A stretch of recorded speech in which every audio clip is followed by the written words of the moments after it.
सबक नंबर 4 के नुकाते तालीम या शौक हिस्सा सौम में आज हम सीखेंगे कि टीम बनाइए, टीम वर्क कीजिए।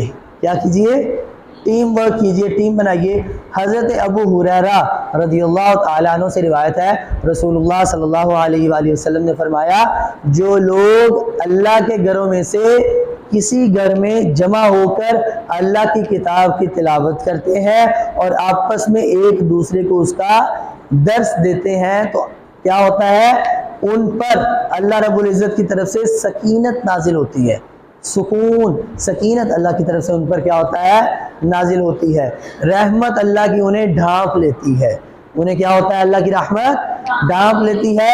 फरिश्ते उन्हें घेर लेते हैं और अल्लाह ताला अपने पास मौजूद फरिश्तों में उनका जिक्र फरमाता है। अल्लाह की मजलिस में, अल्लाह के दीवान में जो फरिश्ते मौजूद होते हैं, अल्लाह अपने पास मौजूद फरिश्तों में अपने उन बंदों का जिक्र करता है। लिहाजा कुरान सीखने के लिए तन्हाई में बैठ के अकेले सीखने से बेहतर है कि आप कुछ दोस्तों को साथ मिलाइए, इस तरह से मिल के एक दूसरे के साथ मिलजुल कर सीखिए और सिखाइए। इससे क्या होगा कि आप पर अल्लाह की तरफ से सकीनत भी नाजिल होगी, रहमत अल्लाह की आपको ढांप लेगी और फरिश्ते जो है वो घेर लेंगे।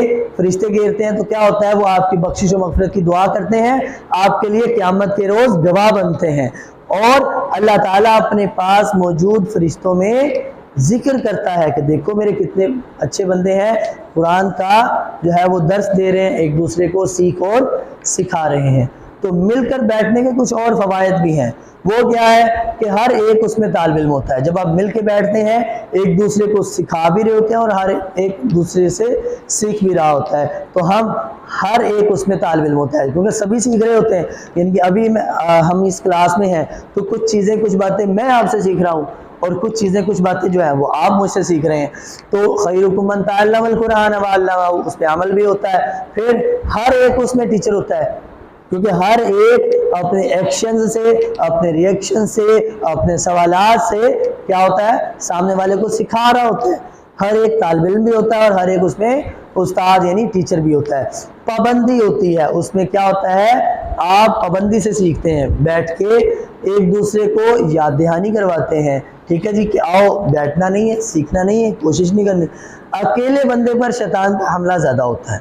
4 दिन बंदा पाबंदी करता है, फिर उसके बाद शैतान के हमले तेज़ होते हैं और इंसान में वो तसलसल बाकी नहीं रहता। लेकिन जब हम मिल के कोई ऐसा अपनी कम्युनिटी सेट कर लेते हैं, दोस्तों के साथ आप एक ऐसा ग्रुप बना लेते हैं कि जिनके साथ आपका मिजाज मिलता है, तो फिर आप उस चीज़ को देर पार तक जो है कंटिन्यू रख पाते हैं। ऐसा ही होता है।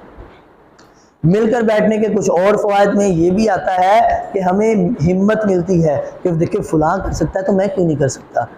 अगर फ़लाँ ने ये सीख लिया है, फ़लाँ ने ये कर लिया है, तो मैं भी कर सकता हूँ। तो हमें एक दूसरे से हिम्मत मिलती है। अगर कोई कमज़ोर हो, इसमें कोई कमज़ोर होता है, कोई बेहतर होता है, तो उससे क्या होता है? एक दूसरे को मदद मिलती है। जो कमज़ोर होता है उसको जो बेहतर है उनसे मदद मिल जाती है। माहौल, एक इन्वायरमेंट जो है सीखने का वो क्रिएट होता है। हत्ता कि हम आवाज़ों से भी सीखते हैं, ऐसे ही है। तो एक दूसरे से मुसाबकत का शौक़ और जज्बा भी पैदा होता है कि मैं इससे ज़्यादा सीखूं, इससे आगे बढ़ जाऊं, मेरा नॉलेज इससे ज़्यादा हो। एक दूसरे पे सबकत ले जाने का जज्बा जो है वो पैदा होता है, शौक़ बढ़ता है। तो ये मिलकर बैठने के काम है। तो आपने इस कोर्स की प्रैक्टिस करनी है तो आप कम से कम किसी एक दोस्त को अपने साथ में लाइए, दोस्तों के साथ ग्रुप बना के इसकी प्रैक्टिस कीजिए। बाद में इसकी प्रैक्टिस करते रहिए।